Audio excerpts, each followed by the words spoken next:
Eh ben yo tout le monde, c'est la pomme Dark RP. Alors aujourd'hui on se retrouve pour une nouvelle vidéo, donc pour la deuxième vidéo de la chaîne. Donc je vous avais dit dans la précédente vidéo, donc un PC gamer à moins de 800 €, que j'allais peut-être faire un PC gamer à moins de 500 €, et on verra pour moins de 1000 € et moins de 1500 €.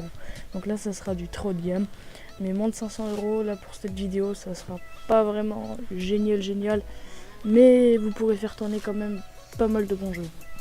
Donc on passe en première position avec un Intel Celeron, donc le processeur G3950 avec 3 GHz. Donc franchement je vous le conseille, je l'avais avant sur une autre tour que je me servais pour jouer. Franchement je dirais pas non plus je faisais tourner de bons gros jeux, mais pour vraiment bien débuter, prenez ce processeur là, je pense qu'il est pas mal. Et donc bien évidemment je suis sur Top Achat, tous les produits sortent de Top Achat. Donc 59,90, je trouve que c'est pas excessif. Après si vous voulez prendre vraiment de l'autre gamme, vous prenez de l'autre gamme, c'est comme vous voulez, vous faites ce que vous voulez. Moi je vous propose un PC gamer à moins de 500 €. Voilà. Donc on passe en deuxième position avec la carte mère. Donc hier dans la précédente vidéo, donc oui hier, c'était pas celle-là, je crois que c'était la même que celle-là, sauf que c'était pas une B250M, bon bref. Mais j'avais celle-là avant dans mon PC. J'ai dû changer parce que la ligne n'était pas assez puissante et du coup j'ai pris celle-là. Un petit peu moins puissant, du coup ça passait nickel avec la ligne. Donc du coup ça marche nickel. Donc c'est une ASRock Fatality B250M Performance. Donc elle fait 109,90, donc 110 €, je trouve que c'est pas excessif. Donc maintenant on passe en troisième position avec les barrettes de RAM, donc des DDR4 HyperX Fury noir 4 Go, donc bien évidemment vous en aurez que 2 dans le pack, mais si vous voulez en rajouter 2, vous en rajoutez 2, c'est comme vous voulez. Moi je vous conseille d'en rajouter 2, comme ça au moins ça fera un 16 Go de RAM.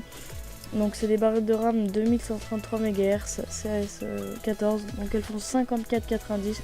Je trouve que c'est pas excessif du tout. Donc comparé à de grosses barrettes de RAM pour commencer, je pense que celle-là ça serait déjà pas mal. Excusez-moi.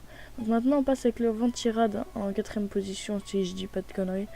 Donc un microyer de Pure Rock à 34,90, il est pas mal. J'ai un ami qui l'a, franchement ça, il me dit qu'il fait pas de bruit, donc ça passe nickel.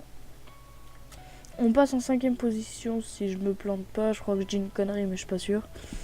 Avec une carte graphique, une Sapphire Radeon RX 550 Pulse, 4 Go, 99,90 € chez Top Achat, donc 100 €. Je trouve que c'est pas excessif du tout, mais vraiment pas du tout. Donc moi je vous la conseille, elle fait tourner de bons jeux. Je dirais pas non plus Full HD 60 FPS, mais elle fait exemple, on va prendre Garry's Mod, vu que moi dans tous les cas je vais faire du Garry's Mod. On va dire qu'elle le fait tourner en 50 FPS 720p, donc c'est déjà vraiment pas mal. 720p c'est déjà une bonne qualité d'image. Soit 50 FPS pardon, je pense que c'est déjà pas mal aussi. Donc voilà, on passe en sixième position. J'ai peur de dire une connerie dans les chiffres, la sixième position et tout. Si j'ai dit une connerie, veuillez m'en excuser, je suis désolé.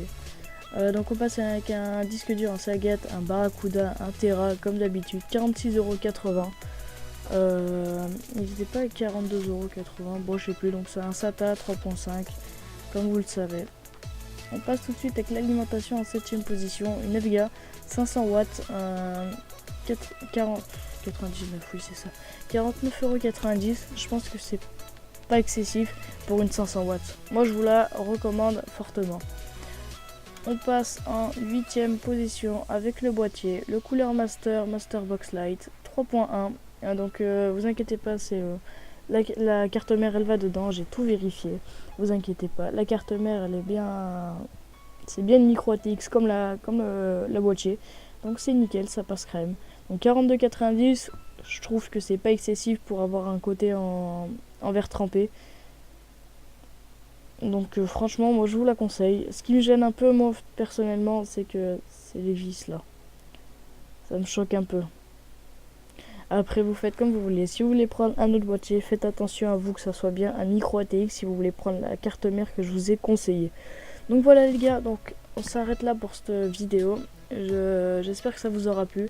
N'hésitez pas à lâcher un like, à vous abonner, à mettre un commentaire, ça me ferait extrêmement plaisir. Et les gars, je vous dis ciao et à très bientôt pour de nouvelles vidéos.